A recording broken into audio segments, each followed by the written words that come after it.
compréhension de son prochain dans votre foi et cela donne la parole à ceux qui sont marginalisés dans leur propre société. Maintenant, ce qui m'a impressionné depuis que j'ai été amené à comprendre la foi Ahmadiyya est votre remarquable engagement dans le dialogue interreligieux. Votre engagement dans le principe qu'il n'y a pas de contrainte en religion et votre engagement dans la paix et la tolérance. Vous les Ahmadis êtes un tel symbole avec votre forte croyance que nous devons trouver les réponses à ces débats ouverts, attentionnés et des discussions posées. Vous êtes aussi un symbole car vous nous montrez que nous devons trouver les réponses à ces débats par des actions.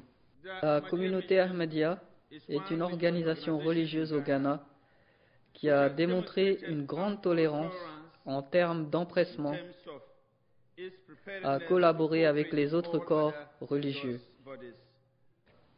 musulmans et chrétiens.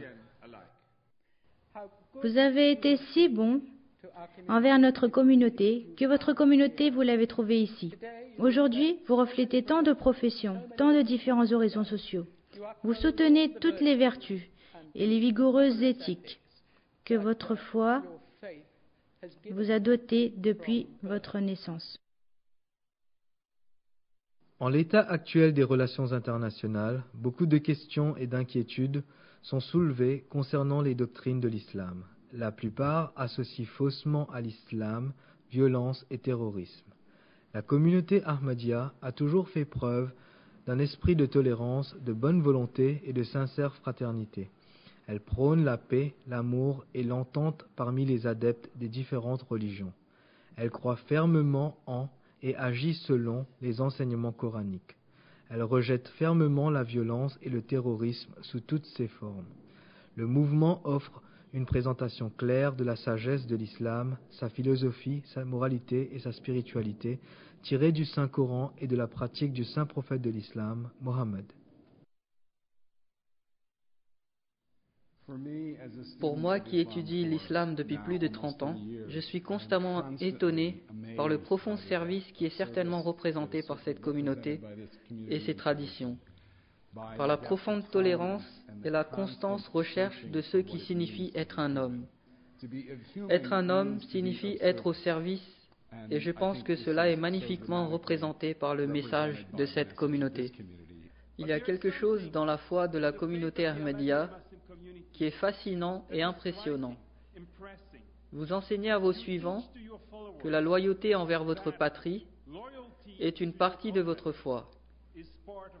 Les musulmans Ahmadis sont fiers du fait que partout où ils résident dans le monde, ils deviennent des citoyens loyaux de ce pays. Votre force et votre engagement à votre foi renforcent la foi de nous tous au Canada, dans toutes nos religions et dans toutes nos pratiques spirituelles. Votre interprétation du djihad a toujours été en opposition totale avec les extrémistes que nous déplorons tous. Nous applaudissons particulièrement sa sainteté pour dénoncer ceux qui pervertissent la foi en la proclamant comme une justification pour la violence, alors que notre définition de Dieu est qu'il est mal de tuer en son nom. J'ai une énorme admiration et un respect pour le travail que la communauté musulmane Ahmadiyya est en train de réaliser partout dans le monde à promouvoir la paix et l'entente, mais pas seulement avec des mots, mais par l'exemple d'un mode de vie, d'un comportement impeccable et un exemple d'une foi indéfinissable en Dieu, le très grand, et un exemple de paix et de tolérance. J'aurais aimé que plus de gens soient présents ici pour voir cette face de l'islam, pour comprendre l'expression de cette communauté, de cette grande religion, et je souhaite que dans le futur, vous soyez reconnus comme une face de l'islam, d'amour, de tolérance, de fraternité et d'amitié. Le travail que vous réalisez dans la société y contribue chaque jour. Espérons que les yeux de chacun soient ouverts à la vérité, à la justice et à la compassion que vous amenez dans notre société.